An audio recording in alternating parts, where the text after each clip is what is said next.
அனைவருக்கும் அன்பு வணக்கங்கள். Welcome to the Tamil knowledge base channel.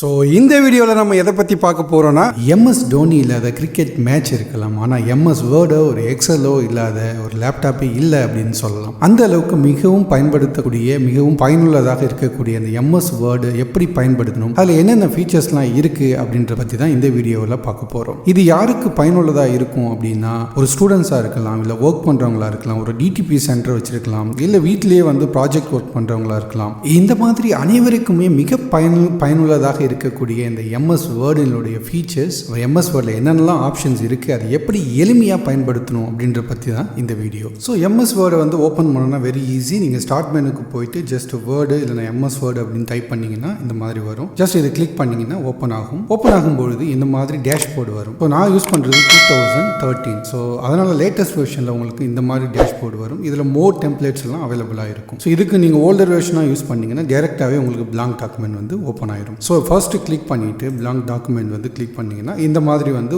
Just வந்து ஓப்பன் ஆயிரும். இதுதான் வந்து வியூ. ஃபர்ஸ்ட் நம்ம வீடியோக்குள்ள போறதுக்கு முன்னாடி ஃபர்ஸ்ட் என்னென்ன டேப்ஸ்லாம் இருக்கு, அது பேர் என்ன அப்படின்னு சொல்லிட்டு நம்ம தெரிஞ்சுக்கிறது ஒரு மிக முக்கியமான விஷயம். அது என்ன அப்படின்னு கேட்டீங்கன்னா, ஃபர்ஸ்ட் மேலே இருக்கு இல்லையா, இந்த ஃபர்ஸ்ட் நம்ம மேலே காமிக்கிறது வந்து டாக்குமெண்ட்ஸ் இருக்கு பாருங்க. இந்த டாக்குமெண்ட்ஸ்ன்றது வந்து பேர் வந்து பார்த்தீங்கன்னா டைட்டில் பார். அதாவது இந்த டாக்குமெண்ட்டுக்குரிய டைட்டில் வந்து என்ன அப்படின்றத இங்கே வந்து காமிக்கும். ஸோ பின்னாடி நம்ம பார்க்கலாம். சேவ் பண்ணதுக்கு அப்புறம் இந்த டாக்குமெண்ட் நேம் வந்து ஆட்டோமேட்டிக்காக சேஞ்ச் ஆகும். செகண்ட் நம்ம வந்து பார்க்க போகிறது வந்து பார்த்தீங்கன்னா கீழே இருக்குங்க இல்லையா, இது வந்து ஸ்டேட்டஸ் பார். ஏதாவது டாக்குமெண்டோடைய ஸ்டேட்டஸ் என்ன, எவ்வளோ பேஜ் இருக்குது, எவ்வளோ வேர்ட்ஸ் இருக்குது, அதெல்லாம் வந்து இங்கே வந்து டிஸ்பிளே ஆகும். அது இல்லாமல் இங்கே வந்து பார்த்தீங்கன்னா இது ஃபுல்லாக அந்த ஹோல் இது வந்து டெக்ஸ்ட் ஏரியா. ஓகேங்களா. ஸோ இந்த ஏரியா இருக்குது பார்த்தீங்களா, இந்த ஏரியா ஃபுல்லாக வந்து ரிப்பன் சொல்லுவோம். ஃபார் எக்ஸாம்பிள் இது home tab ribbon, insert, draw, design, layout, reference, mailing, அந்த மாதிரி வந்து அந்த நேம்குள்ள டேப் சொல்லுவோம். மிக முக்கியமான பார்ட் வந்து இங்கே இருக்கு பாருங்க. இது வந்து குயிக் அக்சஸ் டூல் பார்னு சொல்லுவோம். குயிக்காக அக்சஸ் பண்ணுறதுக்கு இது கிளிக் பண்ணிங்கன்னா இதில் வந்து நிறைய ஆப்ஷன்ஸை வந்து நீங்கள் கொண்டு வந்துக்கலாம். அது வந்து ரொம்ப அட்வான்ஸ்ட் வெர்ஷன், நம்ம அடுத்தடுத்து அதை பார்க்கலாம். ஸோ உங்களுக்கு மிக முக்கியமாக தெரிஞ்சக்கூடிய விஷயங்கள் டைட்டில் பார், இது வந்து ஸ்டேட்டஸ் பார், அதுக்கப்புறம் இது வந்து டெக்ஸ்ட் ஏரியா, அந்த இந்த இதனுடைய பேருக்கு வந்து ரிப்பன்ஸ். ரிப்பன்ஸில் வந்து ஹோம், இன்சர்ட், டேப்ஸ் ரிப்பன்ஸ் வந்து இருக்கு. இது நீங்கள் தெரிஞ்சாலே போதும். நெக்ஸ்ட் நம்ம டீட்டெயிலாக உள்ள போகலாம். இப்போ ஹோம், இப்போ வந்து ஒரு வேர்டு நீங்கள் டைப் பண்ணணும். ஓகே, பேராகிராஃப் டைப் பண்ணணும்னா நான் என்ன பண்ணுறேன்னா, ஜஸ்ட் இந்த காப்பி பேஸ்ட் பண்ணாமல் அதுக்கு ஒரு சிம்பிள் மெத்தட் இருக்கு. சாம்பிளாக நான் என்ன பண்ணுறேன்னா, ஜஸ்ட் வந்து RAND அப்படின்னு கொடுத்துட்டு ஜஸ்ட் நான் வந்து க்ளோஸ் பிராக்கெட் கொடுத்தீங்கன்னா எனக்கு வந்து ஒரு சாம்பிள் காப்பி பண்ணுறதுக்கு பதில் ஒரு சாம்பிள் டெக்ஸ்ட் வந்து அதுவே வந்துடும். இந்த மாதிரி வந்துடுச்சு இல்லையா. நல்லா நோட் பண்ணுங்க. இந்த மாதிரி வந்ததுக்கு அப்புறம் இது வந்து டிஃபால்ட்டாக பிளைன் ஃபார்மேட்டில் வரும். இதில் வந்து எந்த மாடிஃபிகேஷன், எந்த டெக்ஸ்ட், என்ன கலரு, அதெல்லாம் எதுவுமே எல்லாமே நம்மளுக்கு தேவையானதை நம்ம தான் சேஞ்ச் பண்ணிக்கணும். பை டிஃபால்ட்டாக வந்து இந்த மாதிரி உங்களுக்கு வந்துடும். ஸோ நெக்ஸ்ட் ஃபர்ஸ்ட் நம்ம ஆப்ஷன்ஸ் ஒன் பை ஒன்னாக பார்க்கலாம் என்ன அப்படின்றது. ஃபர்ஸ்ட் வந்து போல்ட். ஒரு லெட்டர் இருக்கு இல்லையா. இப்போ ஃபார் எக்ஸாம்பிள்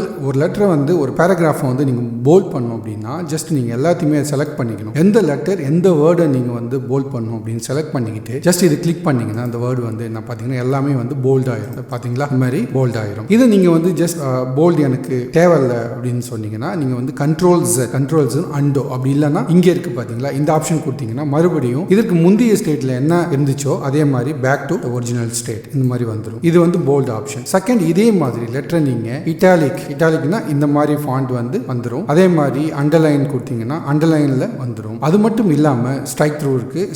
ஸ்ட்ரைக் பண்ணணும்னா வேர்டு இந்த மாதிரி ஸ்ட்ரைக் பண்ணணும்னா நீங்க ஜஸ்ட் கிளிக் பண்ணீங்கன்னா ஸ்ட்ரைக் ஆகிடும். இதுக்கு எல்லாமே ஷார்ட்கட்ஸ் இருக்கு. அதாவது Ctrl+B, Ctrl+I, Ctrl+U இருக்கு. அதெல்லாம் அடுத்தடுத்த ஷார்ட்கட்ஸ் வந்து உங்களுக்கு நான் ஒரு சாட் மாதிரி ரெடி பண்ணி கொடுக்குறேன். பட் இப்போதைக்கு இந்த மேலே இருக்கிற ஆப்ஷனை ஈஸியாக எப்படி எளிமையாக பயன்படுத்தணுன்றதை மட்டும் பார்ப்போம். நெக்ஸ்ட், இப்போ நீங்கள் என்ன பண்ணணும், இந்த செலக்ட் பண்ணியிருக்கிற இந்த ஃபாண்ட் எல்லாமே ஜஸ்ட் நம்ம வந்து ஃபாண்ட்டை வந்து இன்க்ரீஸ் பண்ணணும் அப்படின்னு கேட்டிங்கன்னா நீங்கள் வந்து இங்கே போய் என்ன உங்களுக்கு ஃபாண்ட் வேணுன்றதை நீங்கள் சூஸ் பண்ணிக்கலாம். உங்களுக்கு ஏரியல் பிளாக்கா நிறைய ஃபாண்ட் இருக்கு.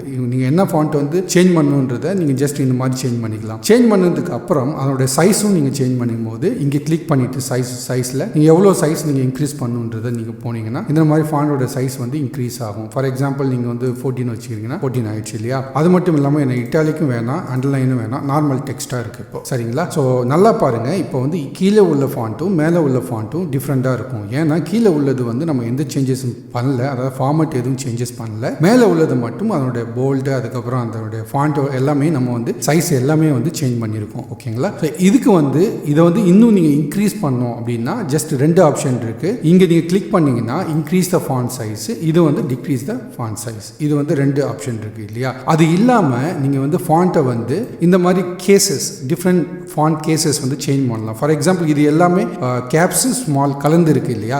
நீங்கள் எல்லாமே இதை லோ கேஸ், அதாவது எல்லாமே வந்து ஸ்மால் லெட்டர்ஸில் சேஞ்ச் பண்ணணும்னா ஜஸ்ட் நீங்கள் வந்து லோ கேஸ் அப்படின்னா இங்கே இருக்கக்கூடிய எல்லா லெட்டர்ஸுமே உங்களுக்கு வந்து ஸ்மால் லெட்டர்ஸாக சேஞ்ச் ஆயிரும். அதே மாதிரி நீங்கள் வந்து அப்பர் கேஸ்னால் அவங்க வந்து கேப்ஸில் வரும். ஓகேங்களா? கொடுத்தீங்கன்னா எல்லா லெட்டர்ஸுமே இந்த மாதிரி உங்களுக்கு டைப் ஆகும். நீங்கள் போய் மேனுவலாக உட்காந்துட்டு ஒரு வேர்டும் வந்து கேப்ஸ் லாக் ஆன் பண்ணிட்டு நீங்கள் டைப் பண்ணுற தேவையே இல்லை. இந்த மாதிரி நீங்கள் செலக்ட் பண்ணி ஈஸியாக நீங்கள் இந்த மாதிரி சேஞ்ச் பண்ணிக்கலாம். அது மட்டும் இருக்கா அப்படின்னு கேட்டீங்க, இல்லை. அதுக்கப்புறம் டாகல் இருக்குது, நிறைய கேசஸ் இருக்குது. நம்ம மோஸ்ட்லி பயன்படுத்தக்கூடியது அப்பர் கேஸாக இருக்கும், அப்படின்னா லோயர் கேஸாக இருக்கும். பை டிஃபால்ட்டாக வந்து சென்டென்ஸ் கேஸ்ன்னு இருக்கும். இதுதான் வந்து மோஸ்ட் பை டிஃபால்ட்டாக இதான் இருக்கும். பட் இதுதான் பயன்படுத்தணும். காரணம் என்ன அப்படின்னு கேட்டிங்கன்னா, ஒரு சென்டென்ஸ் ஆரம்பித்து முடிச்சுது இன்னொரு சென்டென்ஸ் ஆரம்பிக்கும் போது ஆட்டோமேட்டிக்காக வந்து நீங்கள் பார்த்தீங்கன்னா கேப்ஸ் லெட்டர் வந்து ஸ்டார்ட் ஆகிடும். ஸோ அது டிஃபால்ட்டாகவே சிஸ்டமே வந்து அது என்ன பண்ணணும்னா அதை வந்து சேஞ்ச் பண்ணிக்கும். ஸோ நீங்கள் மேனுவலாக ஏதாவது சேஞ்ச் பண்ணிங்கன்னா நம்ம மேனுவலாக சேஞ்ச் பண்ணுற மாதிரி இருக்கும். ஸோ பெட்டர் நீங்கள் யூஸ் பண்ணும்போது நீங்கள் சென்டென்ஸ் கேஸாக யூஸ் பண்ணிக்கோங்க. நெக்ஸ்ட்டு நம்ம அடுத்து வந்து ஆப்ஷன் வந்து இங்கே பார்த்தீங்கன்னா கிளியர் ஆல் ஃபார்மேட்டிங். இப்போ நம்ம எல்லா சேஞ்சஸும் பண்ணிட்டு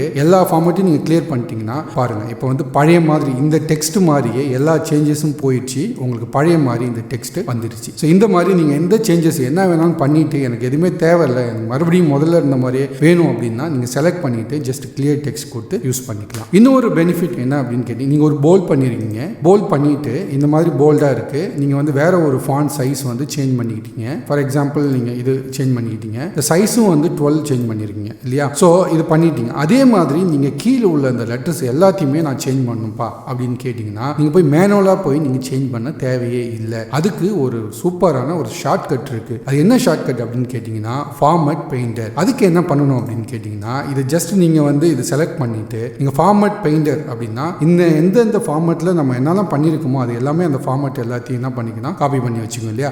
அதுக்கப்புறம் இந்த ஃபார்மட் வந்து எந்த லெட்டர்ஸ்க்கு எந்த பேராகிராஃப் நீங்கள் சேஞ்ச் பண்ணுன்றதை ஜஸ்ட் செலக்ட் பண்ணாலே போதும். ஆட்டோமேட்டிக்காகவே உங்களுக்கு என்ன ஆகிடும், இந்த ஃபார்மட்டில் அதுவும் வந்து சேஞ்ச் ஆகிடும். ஃபார் எக்ஸாம்பிள் இங்கே நான் பண்ணிட்டு இது செலக்ட் பண்ணிக்கணும். மிக முக்கியமான விஷயம், நீங்கள் ஃபார்மட் பெயிண்டர் யூஸ் பண்ணும்பொழுது அந்த எந்த ஃபார்மட் வந்து நீங்கள் சேஞ்ச் பண்ணியிருக்கீங்களோ அதை செலக்ட் பண்ணிட்டு அதுக்கப்புறம் நீங்கள் ஃபார்மட் பெயிண்டரை கிளிக் பண்ணிட்டு அதுக்கப்புறம் நீங்கள் எதை நீங்கள் சேஞ்ச் பண்ணணுமோ அந்த ஃபார்மட்டுக்கு இந்த மாதிரி நீங்கள் செலக்ட் பண்ணீங்கன்னா எல்லாமே அதே மாதிரி சேஞ்ச் ஆயிடும். பார்த்தீங்களா? ஸோ மேலே உள்ளது எந்த ஃபார்மட் அதே மாதிரி எக்ஸாக்ட்லி ஃபாண்ட்லேருந்து கலர்லேருந்து டிட்டோவா என்னென்னலாம் பண்ணியிருக்கீங்களோ அது எல்லாமே கீழே நீங்கள் அப்ளை பண்ணிக்கலாம். அது அப்படியே வந்து உங்களுக்கு அப்ளை ஆயிடும். இப்போ நம்ம என்ன பண்ணலாம், ஜஸ்ட் எல்லாத்தையும் கிளியர் பண்ணிடலாம். ஓகே, ஜஸ்ட் செலக்ட் பண்ணிட்டு இங்கே கிளியர் ஃபார்மட்டிங் இருக்கு இல்லையா, மறுபடியும் உங்களுக்கு முதல்லேருந்து வந்துச்சு இது. ஸோ இது வந்து ரொம்ப யூஸ்ஃபுல்லாக அடிக்கடி பயன்படுத்தக்கூடிய ஃபீச்சர். அது மட்டுமா அப்படின்னு கேட்டிங்கன்னா அது இல்லாமல் ஒரு சில வேர்டை வந்து ஹைலைட் பண்ணும். இப்போ வந்து டாக்குமெண்ட் ஒருத்தவங்க வந்து இந்த டிடிபி ஒர்க் பண்ணுறவங்களுக்குலாம் தெரியும், இல்லை ப்ராஜெக்ட் பண்ணுறவங்களுக்கு தெரியும். பர்டிகுலராக ஒரு வேர்டு வந்து ஸ்ட்ரெஸ் பண்ணி சொல்லணும் அப்படின்னா நம்ம ஹைலைட் பண்ணி காமிப்போம். இது வந்து ரொம்ப இம்பார்ட்டன்ட். இந்த பேராகிராஃபில் இது வந்து ரொம்ப பேச்சு, அதாவது ரொம்ப ஹைலைட்டாக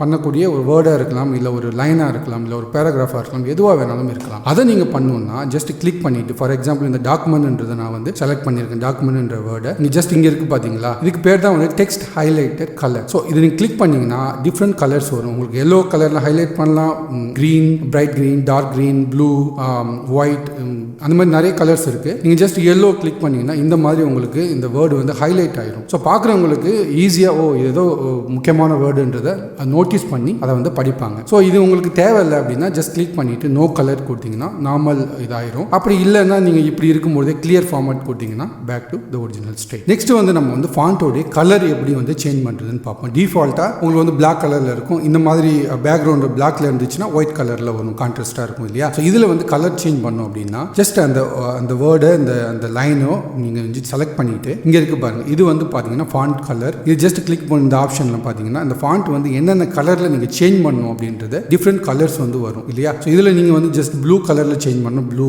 இல்லைனா ரெட் கலர், இந்த மாதிரி நீங்கள் வந்து செலக்ட் பண்ணிங்கன்னா இந்த கலரில் வந்து ஃபாண்ட் சேஞ்ச் ஆகிடும். ஸோ நெக்ஸ்ட் வந்து இந்த வேர்டு இது எல்லாமே வந்து காப்பி பண்ணணும்னா நீங்கள் Ctrl+C பண்ணிவிட்டு ஜஸ்ட் இந்த கிளிக் பண்ணிவிட்டு நீங்கள் Ctrl+V கொடுத்தீங்கன்னா பேஸ்ட் ஆகும். இது வந்து ஒரு ஷார்ட்கட். Ctrl+C காப்பி பண்ணிவிட்டு Ctrl+V பேஸ்ட் பண்ணுறதுக்கான ஒரு ஷார்ட்கட். எதோட ஷார்ட்கட் அப்படின்னு கேட்டிங்கன்னா இது செலக்ட் பண்ணிட்டு இந்த ரைட் கிளிக் பண்ணிட்டு காப்பி பண்ணிட்டு கீழே வந்துட்டு ரைட் கிளிக் பண்ணிட்டு பேஸ்ட் பண்ணுவோம் இல்லையா. இவ்வளோ பண்ணுறதுக்கு நம்ம என்ன பண்ணுவோம்னா ஜஸ்ட் வந்து Ctrl+C Ctrl+V அப்படின்னு கொடுத்தீங்கன்னா அது வந்துடும். ஸோ இப்போ நம்ம எல்லாத்தையும் என்ன பண்ணிக்கலாம், கிளியர் பண்ணிக்கலாம். கிளியர் டெக்ஸ்ட் இப்போ எல்லாமே நார்மல் ஆயிடுச்சு இல்லையா. ஸோ இந்த மாதிரி ஆப்ஷன்ஸ்லாம் ஆல்ரெடி இருக்கிறதால இதை எளிமையாக நம்ம வந்து பயன்படுத்திக்கலாம். ஸோ அடுத்து பார்க்கக்கூடிய ஒரு மிக முக்கியமான விஷயம் வந்து எப்படி ஒரு டாக்குமெண்ட் நீங்கள் எல்லா சேஞ்சஸ் பண்ணுவீங்க, எப்படி சேவ் பண்ணுறதுன்றது ரொம்ப முக்கியமான விஷயம். அதை சேவ் பண்ணுறதுக்கான ஷார்ட்கட் என்னன்றது நம்ம வந்து பார்க்கலாம். ஒரு வேர்டு நீங்கள் என்ன சேஞ்சஸ் நீங்கள் வந்து பண்ணாலும் சரி, ஃபர்ஸ்ட் என்ன பண்ணலாம்னா இந்த குயிக் டூல் அக்சஸ் இருக்கு இல்லையா, இதில் வந்து சேவ் அல்லது Ctrl+S ப்ரெஸ் பண்ணாலும் சரி, இந்த அந்த ஐக்கானை கிளிக் பண்ணாலும் சேவஸ்னு வரும். இது மிக முக்கியமான விஷயம். ஒரு டாக்குமெண்ட் பை டிஃபால்ட்டாக வந்து டவுன்லோட்ஸ் போகலாம், இல்லை நீங்கள் பை டிஃபால்ட்டாக பர்டிகுலர்